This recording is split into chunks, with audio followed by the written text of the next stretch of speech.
बच्चों, आज मैं गणित का चैप्टर नंबर 3 स्टार्ट कर रहा हूँ। चैप्टर नंबर 3 है दो चर वाले रैखिक समीकरण। इनको समझने के लिए मैं कुछ एग्जाम्पलों के द्वारा आपको समझाने की कोशिश कर रहा हूँ। जैसे एक एग्जाम्पल है 2x प्लस 3y बराबर 4। दूसरा है x माइनस y बराबर 7। इसमें बच्चों जो x और y है वो बच्चों चर है, और जो इसमें 2 और 3 और 4 ये बच्चों नियतांक हैं। इस वाली इक्वेशन में भी x और y चर हैं, और इस x का गुणांक 1 और y का गुणांक -1, ये बच्चों क्या है, ये नियतांक है। इसमें देखिए बच्चों x और y ये दो चर हैं, इसीलिए इस समीकरण को हम दो चर वाली समीकरण कहते हैं। इसमें भी x और y दो चर हैं, तो इसे भी हम x और y यानी कि दो चर वाली रैखिक समीकरण बोलेंगे। रैखिक समीकरण इसलिए बोलेंगे बच्चों क्योंकि इसमें x की पावर कितनी है, सब में 1 है, यहाँ पर भी 1 है, यहाँ पर भी 1 है, यहाँ पर भी 1 है, इसीलिए इसको रैखिक समीकरण बोला जाता है। अब अगर मैं यही वाली समीकरण ले लूँ तो 2x प्लस 3y बराबर 4 को इधर ले आऊँ तो 2x प्लस 3y माइनस 4 बराबर 0। अब अगर मैं इसको जनरलाइज फॉर्म में लिखना चाहूँ तो किस तरीके से लिखूँगा, ax plus by plus c बराबर 0। ये इसका जनरलाइज यानी कि जनरल फॉर्म है। इसमें अगर देखा जाए तो a का मान कितना है बच्चों, a का मान यहाँ पर 2 आ जाएगा, और b का मान कितना आ जाएगा, यहाँ पर 3 आ जाएगा, और c का मान कितना आ जाएगा बच्चों, -4 आ जाएगा।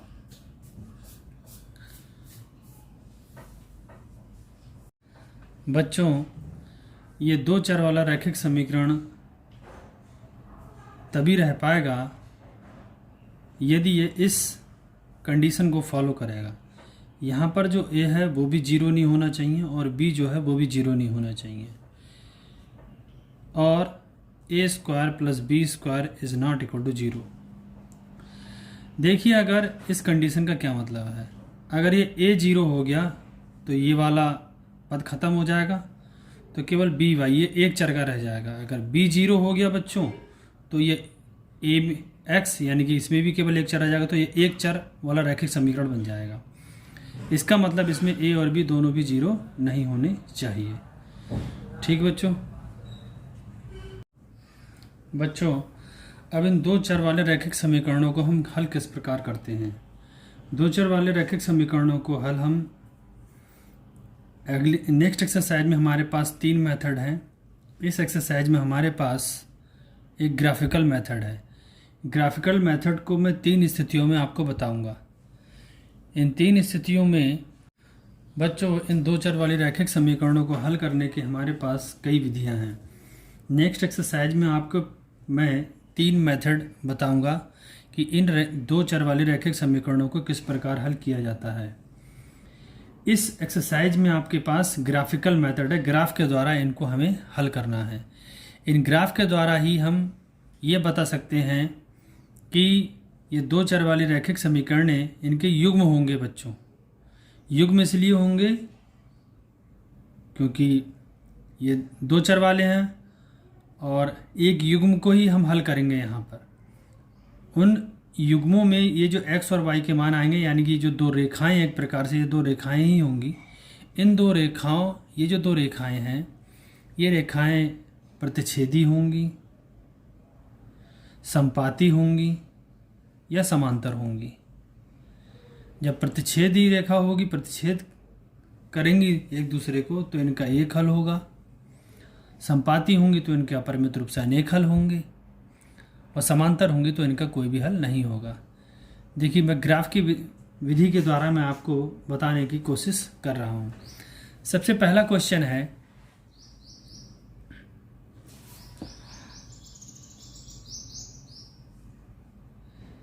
x plus 2y minus 4 equal to 0, 2x plus 4y minus 12 equal to 0। मैं इसको बच्चों ग्राफ विधि से आपको सिखा रहा हूँ, तो इसके लिए आपके पास ग्राफ होना बहुत ज़रूरी है। ग्राफ पेपर बच्चों होना बहुत ज़रूरी है। तो ग्राफ खींचने के लिए मुझे सबसे पहले जो समीकरण नंबर 1 है,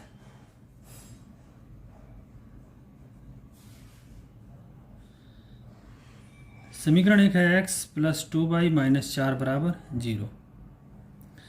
मैं इसमें क्या करूँगा, y का मान x के पदों में निकालूंगा।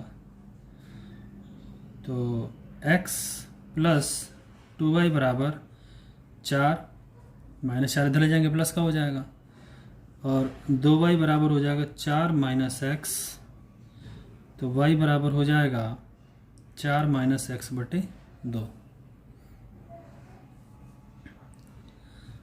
अब यहाँ पर बच्चों एक टेबल बनाऊंगा मैं।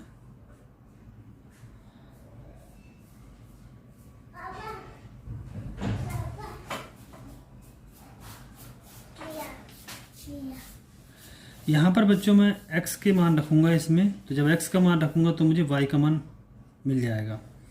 मैं केवल 2 बिंदु निकालूंगा, क्योंकि 2 बिंदुओं को ज्वाइन करके हम एक रेखा खींच सकते हैं। तो मैं यहाँ पर x की हम यहाँ रखेंगे, हमें यहाँ पे x का वो मान रखना है कि इसका y का मान किसी भी प्रकार भिन्न ना हो पाए। तो अगर मैं x का मान यहाँ पे अगर 0 रख दूँ, तो 0 रखने पर 4 माइनस 0 कितना हो गया 4, और 4 बटे 2 2, 2 दूनी 4, तो 2 आ जाएगा बच्चों। अब यहाँ पे x का एक मान और बता दीजिए कोई। अगर मैं यहाँ पर x का मान 0 रख दिया, 4 रख दो। अगर 4 रखूँगा तो y का मान 4 माइनस 0, वो सॉरी 4 रख दिया, तो 4 माइनस 4 0 हो गया, 0 बटे 2 0। तो 2 वैल्यूज़ मुझे मिल गई। इन 2 वैल्यू के द्वारा मैं क्या करूँगा, इस रेखा का ग्राफ खींच सकता हूँ ग्राफ पेपर पर। ठीक, इसके बाद एक जो हमारे पास नेक्स्ट इक्वेशन है वो ये है 2x प्लस 4y माइनस 12 बराबर 0। तो 2x प्लस 4y बराबर कितना बच्चों 12। तो अब 4y बराबर कितना हो जाएगा 12 माइनस 2x।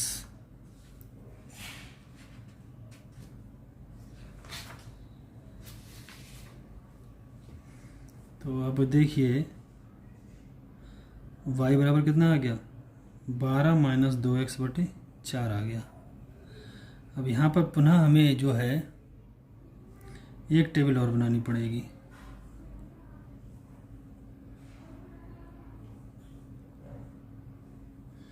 यहाँ पे मैं x का मान रखूँगा और यहाँ पर y का मान।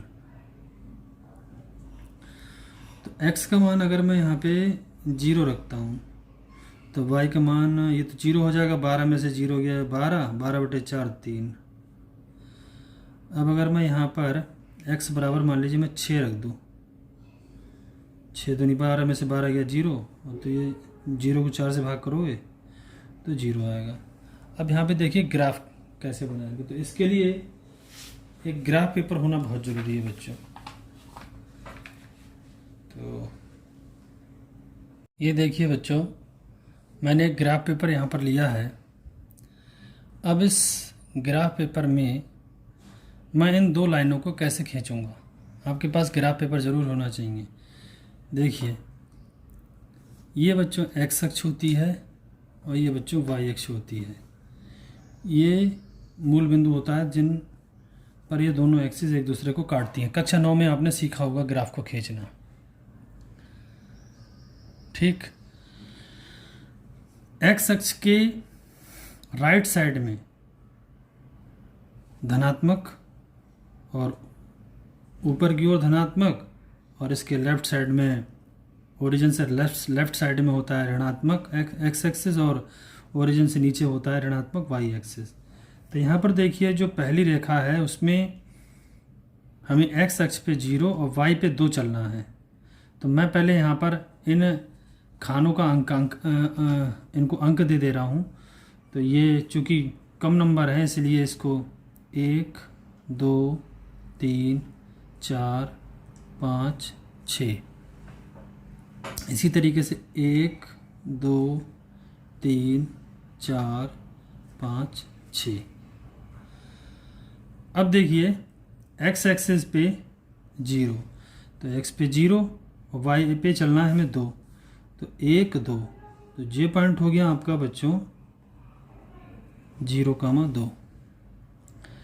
अच्छा, एक्स एक्स पे 4, 1 2 3 4, 4 पॉइंट ये आ गया, और वाई पे 0, तो वाई पे चलना ही नहीं, तो यही पॉइंट हो जाएगा। तो ये हो जाएगा तुम्हारे पास 4,0। अब इसको मैं इस तरीके से खींच दूंगा, इन दोनों पॉइंट को मिलाते हुए रखा खींच देंगे हम।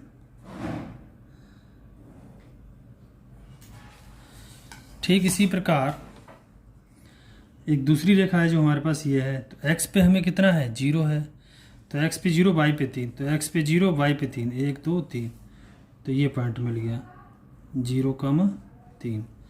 और x पे 6 y पे चलना ही नहीं है, तो ये पॉइंट हो गया, ये पॉइंट हो गया हमारे पास 6,0।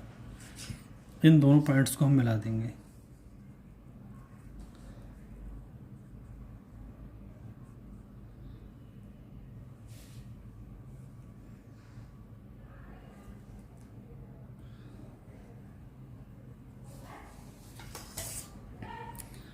अब आप ये देखिए, ये दोनों रेखाएं एक दूसरे को कहीं पर भी नहीं मिलेंगी। तो इस प्रकार की जो रेखाएं होती हैं बच्चों, वो समांतर रेखाएं होती हैं। और यहाँ से हम अब एक परिणाम यानी कि एक निष्कर्ष निकालेंगे। वो निष्कर्ष क्या होगा, बहुत ध्यान से देखो, वो निष्कर्ष क्या होगा बच्चों।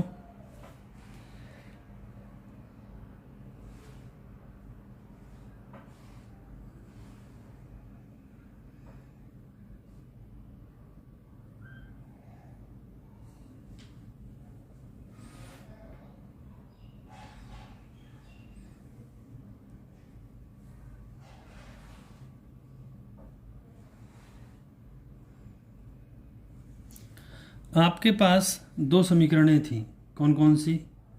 एक तो थी x प्लस 2y माइनस 4 बराबर 0।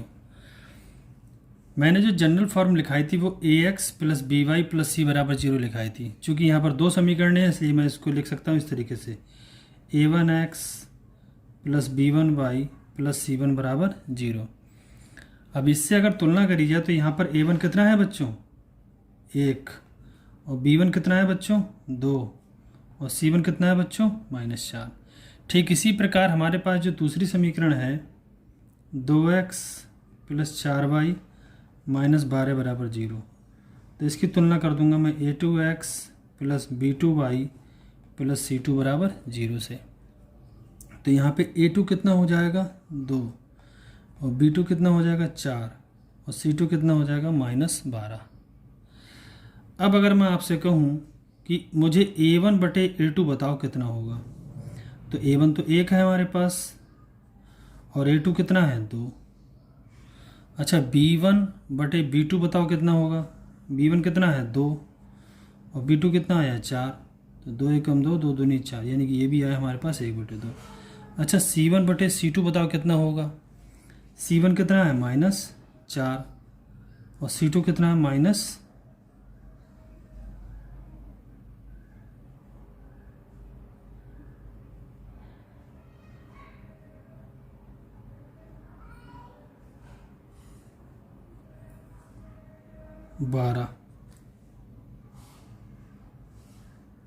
c2 कितना है -12, तो 4 एकम 4, 4 3 12, ये आया हमारे पास 1 बटे 3।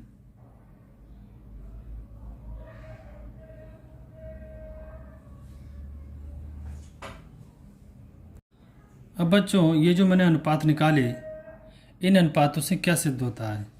देखिए हमारे पास a1 बटे a2 और b1 बटे b2 का मान बराबर आ रहा है, लेकिन ये किसके बराबर नहीं है, c1 बटे c2 के। तो यहाँ से हमारे पास एक निष्कर्ष क्या निकला कि यदि a1 बटे a2 बराबर b1 बटे b2 और बराबर नहीं है C1/C2 के। तो जो रेखाएं होंगी, ये जो दो रेखाएं थी हमारे पास, ये दोनों,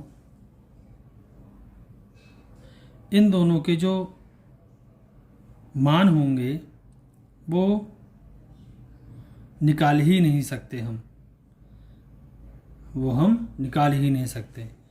तो इसका एक ये निष्कर्ष निकलता है कि इसका कोई हल नहीं है। या आपसे डायरेक्ट क्वेश्चन पूछ सकता है कि रेखाओं की समीकरण दे देगा और फिर आपसे डायरेक्ट पूछेगा कि बताइए इनमें से किन समीकरणों के हल होंगे, या परिमित रूप से अनेक हल होंगे, या कोई हल नहीं होगा। तो इस तरीके से आप निकाल सकते हैं। ये तो मैंने बताया आपको जब दो रेखाएं समांतर थी उसको लेके। अब मैं आपको एक एग्जाम्पल बता रहा हूँ, इसी तरीके से 2 एग्जाम्पल और बताऊँगा बच्चों, उनसे आपको बिल्कुल क्लियर हो जाएगा।